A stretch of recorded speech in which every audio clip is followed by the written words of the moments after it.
다시 한번 감사의 말씀드리고 관심 있는 사람, 열정적인 사람 취업한다라고 했는데 정말 마지막에 질의응답 시간에 정말 내가 궁금한 것, 형식적인 게 아니라 직접 질문하는 시간이 있습니다. 그 시간을 꼭 활용하셨으면 좋겠습니다.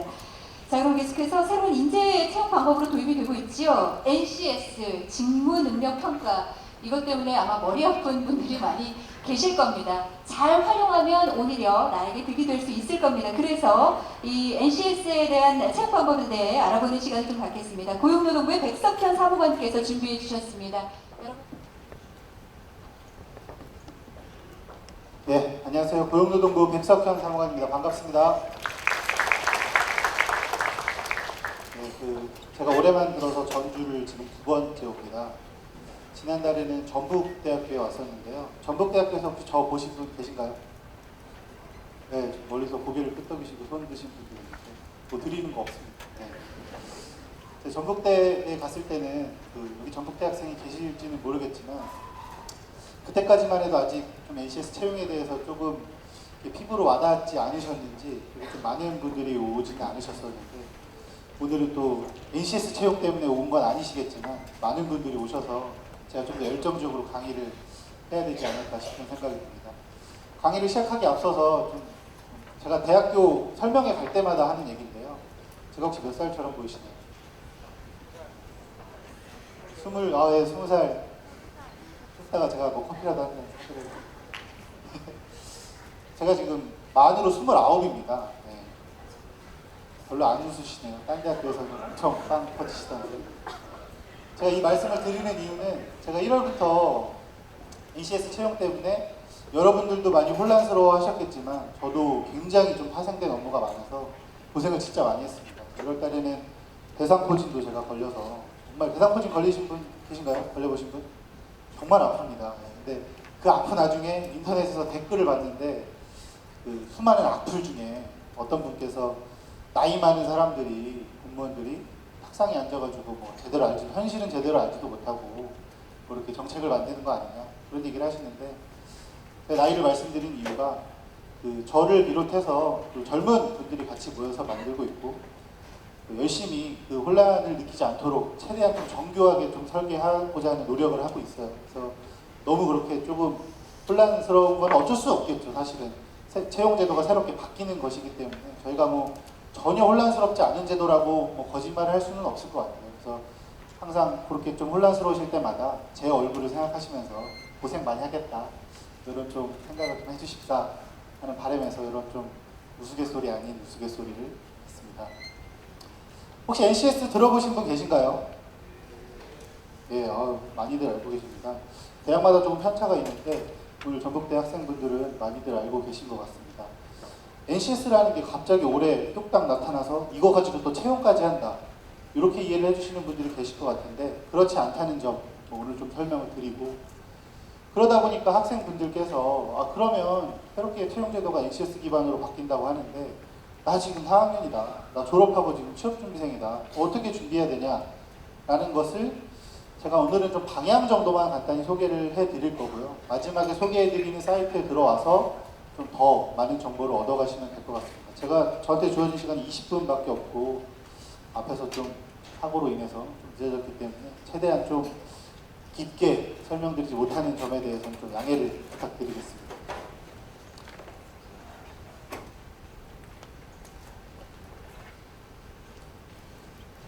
이게 어디다 해야지 이게 넘어가나요?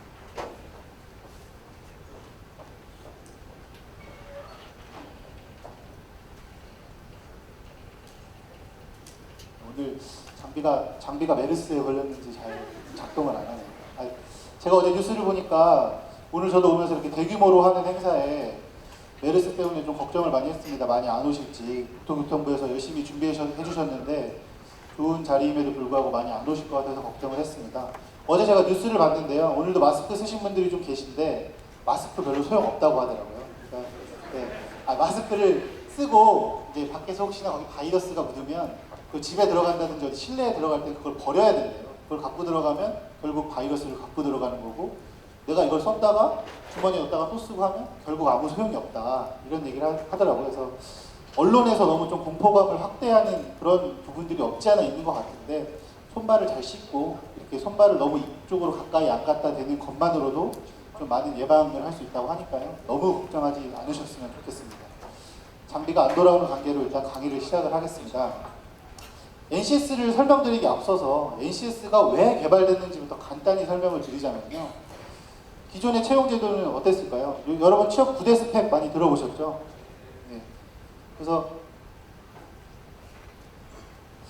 학생들 입장에서는 이게 취업을 할 때 뭘 보지? 기업에서 과연 뭘 보고 나를 뽑지? 라는 생각에 무분별하게 좀 스펙을 쌓았던 것 같아요. 9대 스펙이란 얘기도 하고, 저한테는 좀 치명적인 얘기긴 하지만 NCS가 10대 스펙이다 이런 얘기도 하더라고요. 그래서 무분별하게 좀 스펙을 쌓아왔던 그런 경향이 있었고, 그렇다고 해서 기업에서도 학생들을 뽑고 나서 보니까 스펙은 많은데 우리한테 필요한 일은 잘 못하는 그런 문제가 있었던 거예요. 그래서 결국은 재교육을 시켰었고, 보니까 18개월 정도 재교육을 하고 비용도 1인당 한 6천만 원 정도 들었다고 하더라고요. 그래서 돌이켜보면 결국 누구를 위한 채용 제도인가 라는 좀 의문이 있었다. 채용만 놓고 보자면 이런 문제점들이 있었고, 그래서 기존에는 우리가 서울대 나왔다, 고대 연대 나왔다 그러면 무슨 과 불문하고 채용하고 이런 게 사실 아직까지도 일부 기업에서는 이런 게 있을 수도 있어요. 그래서 기존에는 이런 알기만 하는 교육훈련 그리고 학력, 학벌만 보는 채용 가능, 그래서 이렇게 채용했던 노동시장이었는데, 이제는 이런 걸 좀 타파하고 우리 스펙 10개 쌓지 말고 내가 정말 가고자 하는 분야와 관련된 스펙 2~3개만 쌓자. 제가 스펙을 쌓지 않아도 된다라고 얘기하는 건 아니에요, NCS 채용이. 그래서 꼭 필요한 온 스펙이라고 하는데, 내가 지원하고자 하는 일자리와 관련돼서 꼭 필요한 스펙만 한번 쌓는 그런 노동시장, 채용 관행을 만들어보자. 그래서 그럼 뭘 기재로 그런 사회로 나아갈 것이냐라고 해서 개발되기 시작한 게 NCS라고 보시면 될 것 같습니다. 그러면 NCS가 그렇게 대단한 거냐? NCS가 뭐냐? 여러분들이 아마 NCS 채용이라고 하는 것에 대해서 많은 혼란을 느끼는 이유 중에 하나가 NCS라는 단어 자체가 좀 생소해서 그런 부분이 있을 것 같습니다. NCS라는 건 어렵게 이해하지 마시고요. 제 생각에는 직무 능력 중심 채용, 이렇게 이해를 해주시면 될 것 같아요. 민간 기업들에서도 그동안에 최근 2~3년 동안 스펙 초월 채용이라는 걸 많이 했었습니다. 학벌 안 보고 학력 안 보고 정말 일을 잘하는 사람들을 뽑겠다. 근데 그러다 보니까 그러면 스펙, 학벌, 학력, 영어 점수, 봉사활동, 외모 이런 거 안 보는데 그럼 뭘 보냐? 그래서 작년 말에서 올 초부터 나오기 시작한 것들이, 그럼 채용할 때 직무 능력을 보겠다. 삼성 같은 경우에 예를 들어드리면 이제 소프트웨어 분야 같은 경우에는 사트를 안 보고 직무적합성 평가를 본다고 하더라고요. 롯데 같은 경우도 올 초부터 NCS 기반으로 직무 능력 중심 채용을 하겠다. 그래서 NCS라는 거에 너무 겁먹지 마시고, NCS 기반 공공기관 채용이든 직무 능력 중심에서 채용, 민간 기업에서 하는 그런 것들이 결국은 이제 채용 제도가 정말 꼭 필요한 능력, 직무 능력을 보는 방향으로 바뀌고 있다. 이렇게 이해를 해주시면 될 것 같고요. NCS라는 건 그럼 그 직무 능력을 국가에서 한번 체계적으로 만들어보자 라고 해서 개발한 겁니다. 그래서 어느 순간 작년에 뚝딱 개발한 게 아니고 2002년부터 우리나라에서는 개발을 해오고 있었고요. 그래서 작년까지 해서 전 산업 분야의 797개의 직무에 대해서 이 직무를 수행하기 위해 필요한 능력들은 어떤 거다라는 것을 체계적으로 정리해 놓은 게 NCS라고 보시면 되고, 그럼 이게 어디에 활용되냐? 아니, 현장에서 예를 들어서 떡제조라는 NCS가 있습니다. 그래서 그거를 한번 보면 떡제조를 할 줄 알려면 설기떡류 만들기를 할 줄 알아야 되고, 절편떡류 만들기를 할 줄 알아야 되고, 인절미류를 만들 줄 알아야 된다. 실제 이렇게 돼 있거든요. 그래서 그러면 인절미를 만들기 위해서는 처음부터 뭐부터 시작해야 될까요? 재료 계량하기는 어떻게 해야 되고, 그래서 쭉쭉쭉 나가서 포장하는 것까지 해서 이런 필요한 능력들을 체계적으로 정리해 놓은 거거든요. 근데 그 능력들을 정리할 때는 당연히 부문별로 정리를 해야겠죠. 부문별로 정리를 했고, 우리 회사 안에서도 처음에 수석사원부터 시작해서 대리, 과장, 차장, 부장 이렇게 올라가잖아요. 그처럼 직무에 대해서 어떤 능력이라는 것은 입직자 수준, 대졸자 수준에서만 정의되는 건 아닐 거거든요. 그래서 수준별로 체계적으로 정리했다. 이게 NCS다 라고 이해를 해주시면 될 것 같습니다. 그래서 이 NCS를 가지고 교육훈련 시스템도 기존에는 그냥 교과서 위주로 가르쳤는데 그게 아니고 산업 현장에서 꼭 필요한 거, 그걸 NCS에서 정의해놨으니까 그럼 NCS 기반으로 교육훈련 과정을 만들어서 가르치고, 자격제도, 요새 또 하나 우스갯소리 아닌 우스갯소리, 별로 재미없는 건데요. 꿀잼은 아닙니다. 네. 제가 와이프가 있습니다. 아직 나이도 어린데 결혼을 했습니다. 근데 와이프가 PPT, 파워포인트 자격증이 있는데 제가 보고서를 쓰다가 그림 한번 그려달라 파워포인트로. 그래서 한 30분 맡겼는데 정말 개떡같이 그려왔더라고요. 제가 비켜라 해서 10분 만에 그렸는데 제가 훨씬 잘 그리더라고요. 저는 PPT를 진짜 못하는데도 불구하고. 이것처럼 자격이라는 게 뭔가요? 내가 이 자격을 가지고 있으면 이 자격이 규정하는 능력들은 내가 할 수 있다는 신호의 역할을 하는 거거든요. 근데 그런 자격을 보유한 애를 뽑아봤더니 실제로 못하던데? 이렇게 되는 거예요. 그래서 자격도 정말 예를 들어서 오늘 함께 자리해 주신 국토정보공사 같은 경우는 지적이나 측량과 관련된 일을 하는데 그럼 내가 측량직이라고 하면 측량 관련 자격도 딱 제대로 된 거 하나만 있으면 되는데 그거 갖고 만족이 안 되니까 이 자격도 저 자격도 따게 되는 거예요. 그래서 자격도 NCS 기반으로 꼭 필요한 것만 취득할 수 있게 해보자. 그래서 자격제도도 개편을 하고 나아가서는 교육훈련도 그렇게 가르쳤는데 기업에 갔더니 NCS 기반으로 안 돼 있어요. 그럼 안 되잖아요. 그래서 채용부터 시작해서 인사관리도 NCS 기반으로 바꿀 수 있다. 이렇게 간단히 이해를 해주시면 될 것 같고요. 네, 정말 제가 우스갯소리 아닌 우스갯소리를 하다가 절반을 날려먹었네요. 그래서 이게 실제로 NCS를 제가 하나 가져와 봤는데 NCS 안에 보면 이런 능력을 할 줄 알아야 된다라고 목표가 제시되어 있고 그 목표를 달성하기 위해서 필요한 지식이나 기술, 태도를 정리해 놓은 겁니다. 어떤 직무, 일을 수행하기 위해 필요한 능력이라고 하는 건 우리가 말 그대로 지식적인 측면도 있겠지만 뭐 손으로 하는 어떤 기술적인 측면도 있을 거고 이 사람이 가져야 할 태도적인 측면도 있을 겁니다. 그래서 이런 지식, 기술, 태도를 NCS 안에 명시를 해놨다고 보시면 되고 요걸 토대로 이제 채용을 하게 되면 어떻게 하는 거냐? 그럼 이 능력을 수행할 수 있는지를 평가하게 되는 거예요. 그렇게 이해를 해주시면 되겠습니다. NCS에 대해서 간략히 설명을 이렇게 드리고 그러면 NCS 채용이 도입된다고 하는데 아까 네가 뭐 직무능력 채용이 이제 다 채용안이 그렇게 변화하고 있다고 하지 않았냐?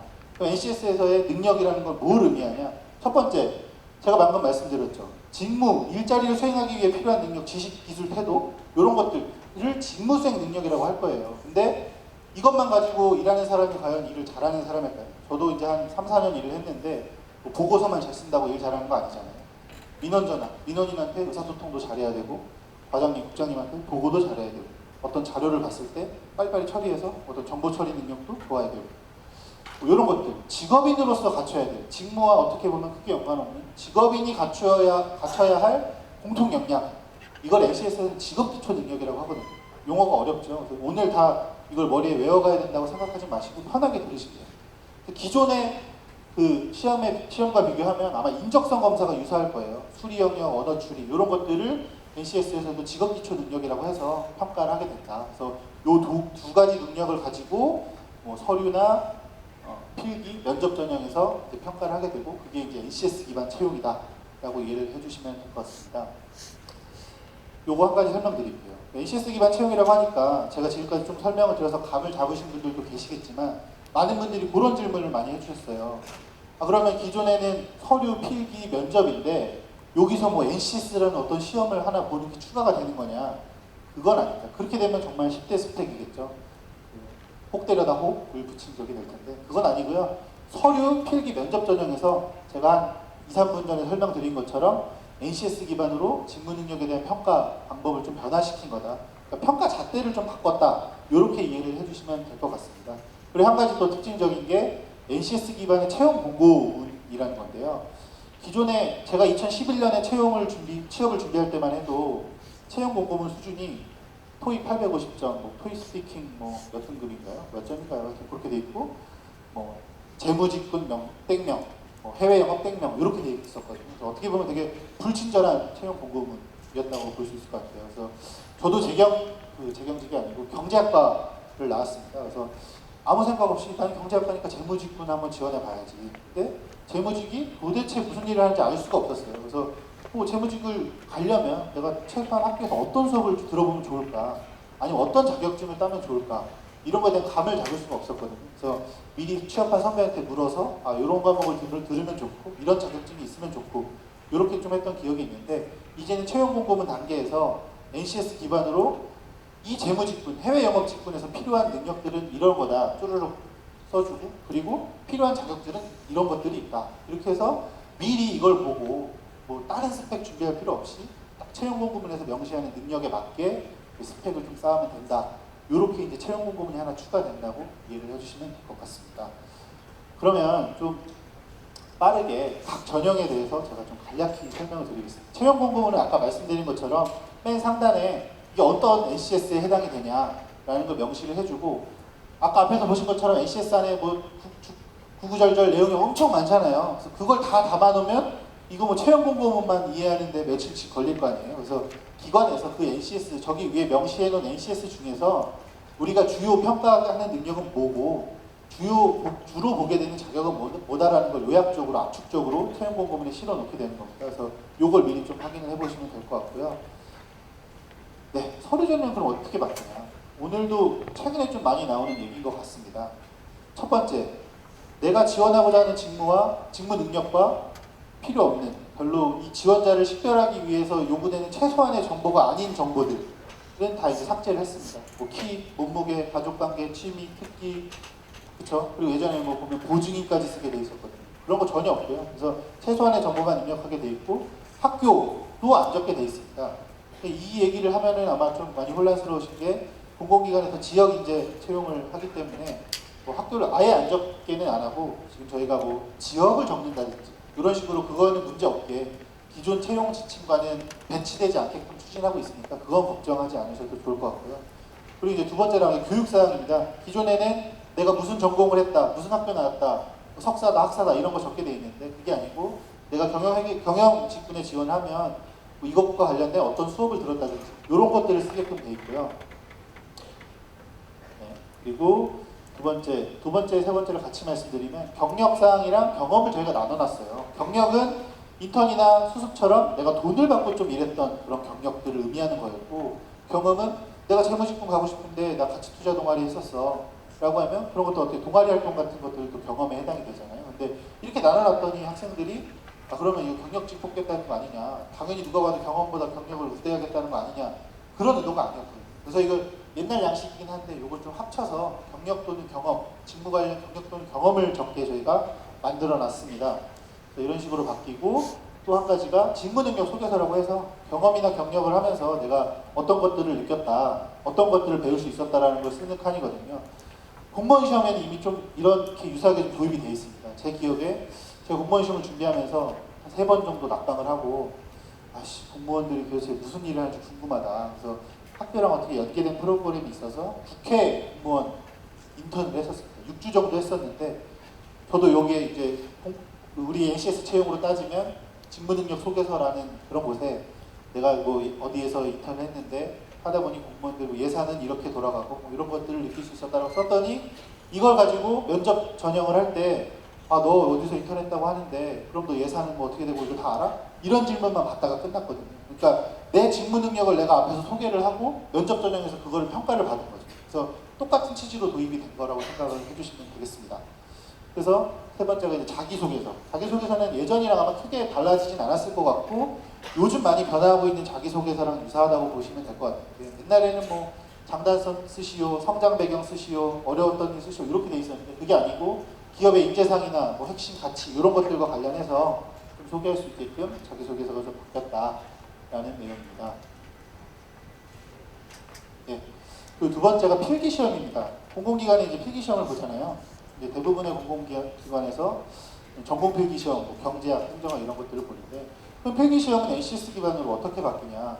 먼저 설명드릴 게, 여러분들 전공 필기시험 1, 2년 준비하시잖아요. 그죠? 공공기관 지원하는. 근데 갑자기 올해부터 NCS 기반 채용한다고 해서 전공 필기시험 안 본다고 하면 정말 고용노동부 앞에서 막 시위하시는 분들 많으셨을 거예요. 근데 당연히 그렇게 안 하고요. 아마도 앞서 말씀드린 서류 전형이나 면접 전형 같은 경우는 NCS 기반 채용으로 바뀐다고 했을 때 일부 혼란스럽긴 하겠지만 그나마 좀 대비하기 용이한 부분일 겁니다. 근데 필기시험 같은 경우, 전공 필기는 당연히 올해 바뀌지는 않고요. 다만 앞서 말씀드린 것처럼 인적성 검사는 직업기초능력 필기시험이라고 해서 기존의 인적성 검사가 평가하고자 하는 영역이 많이 유사하거든요. 그래서 여러분들이 아마 준비하시기에 큰 어려움이 없을 거고, 실제로 시험을 봐보신 분들이 얘기하시기를 많이 안 바뀐 것 같다 이렇게 얘기도 하세요. 그래서 그런 부분은 좀 바뀔 수 있다, 이렇게 이해를 해주시면 될 것 같습니다. 직업기초능력이라는 게 좀 어려웠죠. 기존 인적성 검사가 뭐 추리, 수리, 언어 이해 뭐 이런 거였잖아요. 그래서 비슷합니다. 의사소통 능력부터 해서 뭐 자원관리, 수리 능력 이런 것들을 NCS에서도 규정을 하고 있다라고 이해를 해주시면 될 것 같고요. 그러면 기존 인적성 검사가 요 필기시험으로 바뀌게 되면 뭐가 다르냐? 기존 인적성 검사 어떻게 보셨습니까? 기억나십니까? 뭐 숫자가 갑자기 쭉쭉쭉 있다가 가운데 빵꾸 뚫려가지고 여기에 적합한 숫자는 9의 부피를 구하시오. 어떻게 보면 좀 IQ 테스트 같은 문제들이 많았는데 이제는 그런 능력들을 그냥 IQ 테스트처럼 평가하는 게 아니고 직무 상황을 가정해서 평가를 하겠다는 거예요. 이건 아까 말씀드린 의사소통 능력을 평가하는 건데 의사소통 능력 안에 보면 문서 이해, 뭐 언어 구사 이런 능력들을 규정하고 있거든요. 그래서 제품 설명서를 읽고 알레르기가 있는 고객한테 네가 어떻게 상담을 해줄 거냐 그런 문제입니다. 그래서 이런 식으로 기존과 영역은 유사하지만 직무 상황을 가정해서 평가할 수 있게 문제가 좀 바뀐다라는 점입니다. 노트북에서 멀어지니까 이게 안 되네요.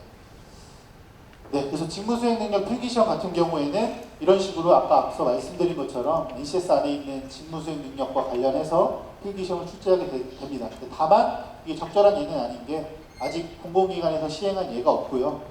빠르면 내년 하반기부터 시행을 할 텐데 만약에 바뀌게 되는 경우에는 올 연말에 이렇게 바뀔 거라고 저희가 상세하게 미리 공개를 할 겁니다. 최소 1년의 유예기간을 둬서 여러분 걱정을 많이 안 해주셔도 될 것 같고요. 마지막으로 면접입니다. 면접도 뭐 크게 걱정하실 게 없습니다. 기존 면접은 어땠습니까? 저도 면접 볼 때 기억나는 질문이 하나 있습니다. 면접 시험 보러 가는데 피를 흘리고 쓰러져 있는 할머니가 있었다. 진짜 실제로 들은 면접 질문인데요. 어떻게 할 거냐? 면접 보러 갈 거냐? 할머니 구해줄 거냐? 그래서 할머니 구해주고 면접을 보러 가겠습니다 했더니 할머니 구해주면 면접을 보러 갈 수가 없대요. 그래서 할머니가 피가 막 유혈이 남자에서 막 쓰러진 상황, 위급한 상황이 돼요. 그래서 뭐 어떻게든 구해주고 면접을 포기하더라도 구해주겠다. 시험을 보고 나왔더니 저랑 같은 조에서 면접 본 8명이 똑같은 질문을 받고 다 똑같이 대답을 했더라고요. 그래서 기존의 이런 압박 면접이라든지 너가 살면서 제일 슬펐던 순간에 너의 장단점은 어떻게 보면 이런 신상과 관련된 질문들, 그러니까 직무 능력과 크게 관련이 없는 질문들을 이제 좀 지향을 하고 뭐 예를 들면 이런 직무 상황을 가정했을 때 네가 그걸 어떻게 해결할 거냐라든지 아까 앞서 말씀드린 것처럼 직무 능력 속에서 나의 직무 능력을 내가 소개를 했잖아요. 그걸 토대로 그럼 네가 실제로 이런 것들을 갖추고 있는지를 평가하는 식으로 경험 면접, 상황 면접 이런 식으로 좀 면접을 구조화하는 식으로 좀 많이 바꿔가겠다라는 내용입니다. 여기까지 이제 설명을 드렸고요. 활용 사례인데요. 활용 사례는 제가 시간 관계상 다 설명은 안 드릴 거고, 네, 지적공사 아니죠. 이게 한국국토정보공사입니다. 오늘 자리해주신 홍지영 팀장님, 그래서 제가 알기로는 과장님이실때 섬기셨나봐요. 네. 뒤에서 아마 상세하게 자세히 설명을 해주실 거니까 좀 들으시면 될 것 같습니다. 네. 앞으로 추진 계획을 좀 말씀드리면 첫 번째로는 올해 130개 공공기관에서 이게 도입을 하기로 했습니다. 그래서 열심히 이미 좀 시행한 기관도 있고 정말 아까 제가 정교하게 설계를 하고 있다고 말씀을 드렸는데 하반기에 좀 이걸 가지고 채용할 수 있게 면접 도구, 채용 도구를 개발하고 있는 상황이고요. 단계적으로 도입한다는 걸 좀 생각을 해주셨으면 좋겠어요. 말씀드린 것처럼 올해는 서류, 면접, 채용 공고문 이렇게 좀 취업준비생들이 많이 혼란 안 느끼고 대비하기 용이한 부분부터 좀 바꾸고 필기시험을 바꾸게 되는 경우에는 올해는 이렇게 개선될 거고 이런 문제들이 나올 겁니다 라고 공고를 하고 최소 1년 이상의 기간을 두고 시행을 한다 이렇게 이해를 해주면 될 것 같고요. 또 기타 다른 공공기관으로는 공공기관이 올해 중앙공공기관만 따졌을 때 320개입니다. 그래서 2017년까지 단계적으로 확산을 해나가겠다 이런 내용이고 또 학생들이 궁금하시는 게 그럼 공공기관 바꾼데 또 민간도 바꾼다는 거 아니야? 맞습니다. 민간 기업도 바꾸어 나가고 있는데요. 아무래도 민간 기업들은 사실은 공공기관처럼 모범 사례로 잘 움직이지는 않잖아요. 그래서 저희가 계속 컨설팅도 해주고 좀 대기업과는 좀 이렇게 연계해서 NCS 채용을 해보자 라고 좀 협업을 하고 있는 상황이고 아마 빠르면 하반기에 어떤 민간 기업에서도 NCS 기반 채용을 하겠다더라 이런 것들을 좀 접하실 수 있을 것 같습니다. 마지막으로 Q&A는 제가 시간이 없을 것 같고요. 궁금하신 질문은 onspec.ncs.go.kr 외우기 어려우시면 그냥 ncs.go.kr 들어오셔서 제가 지금까지 떠든 얘기들을 좀 확인해 보실 수 있을 거고요. 전형별로 제가 샘플 문제 하나밖에 안 보여드렸는데 샘플 문제라든지 기출 문제 같은 거 확인해 보실 수 있고 취업준비생들이 어떻게 해야 되는지 가이드 제가 오늘 사실 책자가 없어서 못 가져왔는데 들어가시면 다운받아 보실 수 있거든요. 가이드도 확인해 보시고 Q&A 방이 있습니다. 24시간 이내 저희가 답변을 하니까요. 그래서 답변을 남겨주시면 됩니다. 마지막으로 한 가지만 말씀드릴게요. 제가 설명회를 하고 돌아다니니까 뭐 NCS고 뭐 채용이고 다 필요 없다. 그래서 어떻게 준비하라는 얘기냐. 물론 여기 들어오시면 알 수 있겠지만 요약적으로 말씀드리면 지금 1, 2학년이다. 아직 좀 시간적 여유가 있으시다고 하는 분들은 기존처럼 뭐 무분별하게 공공기관을 준비하시는 분들에 대해서 좀 한정해서 말씀드리면 기존처럼 내가 지원하고자 하는 분야랑 무관한 너무 그런 불필요한 스펙들 많이 쌓지 마시고 진짜 채용, 인턴 한 개를 하더라도 내가 정말 가고자 하는 분야랑 관련 있는 그런 인턴을 좀 하셨으면 좋겠고요. 두 번째가 그러면 나 1, 2학년 아니고 오늘 아마 오신 분들은 4학년이나 취업준비생들이다. 첫 번째, 나는 내가 지원하고자 하는 분야를 몰라서 무분별하게 스펙을 쌓았다. 내 스펙은 좋아요. 뭐 토익 900점 이상이고 막 엄청 스펙은 좋다. 이런 분들은 사실 걱정하실 필요가 없을 것 같아요. 왜냐면 어차피 채용제도가 바뀌는 상황에서 모든 사람들이 동등한 입장이고 만약에 내가 딱 어떤 내가 정말 가고자 하는 분야에 특화돼서 스펙을 쌓으신 분들은 지금 상황에서 그렇게 많지 않을 거기 때문에 아마 무분별한 스펙이 다 증발되는 건 아니잖아요. 나한테 다 체열해서 남은 것들이고 일반 행정이나 이런 직구 같은 경우에는 그런 스펙들이 분명 도움이 될 거기 때문에 큰 걱정을 안 하셔도 될 것 같고요. 더불어서 뭐 어떤 내가 기존에 쌓아온 스펙들 중에서 내가 그래도 무분별하게만 스펙을 쌓지 않은 사람이다. 그러면 내가 지원하고자 하는 분야랑 관련 있는 스펙들을 잘 정리를 하셔서 직무능력 소개서라든지 면접 전형에서 잘 돋보일 수 있는 준비를 해주셔야 될 것 같고요. 그것도 너무 추상적이다라고 하시는 분들은 사이트 들어오셔서 직업기초능력 강좌도 동영상 강좌도 저희가 링크를 해놨으니까 들으시고 또 뭐 샘플 문제 그리고 작년 말 상반기에 실제를 했던 그런 공공기관들 기출문제도 저희가 좀 올려놓고 있으니까요. 들어와서 한번 좀 확인해 보시고 그래도 모르겠다 정책이 잘못되고 있다라고 하시는 분들은 저한테 직접 전화를 해주시면 제가 친절하게 설명을 해드리도록 하겠습니다. 네, 제가 좀 시간에 쫓기다 보니까 좀 두서없이 설명드린 면이 없지 않아 있는데 많은 도움이 되셨기를 바라고요. 더 궁금하신 점은 앞서 말씀드린 사이트에서 또 추가로 해결해 주시면 감사하겠습니다. 예, 여기까지 하겠습니다. 감사합니다. 네, 고맙습니다. 좀 도움이 되셨나요? 도움이 안 되셨나요? 백석현 사무관님과도 저는 구면입니다만 늘 그렇게 나이 말씀을 하시는데 확실히 학생들의 성향이 좀 다른데 점잖은 학생들이 많이 계신 것 같아요. 20대 후반을 그대로 받아들이고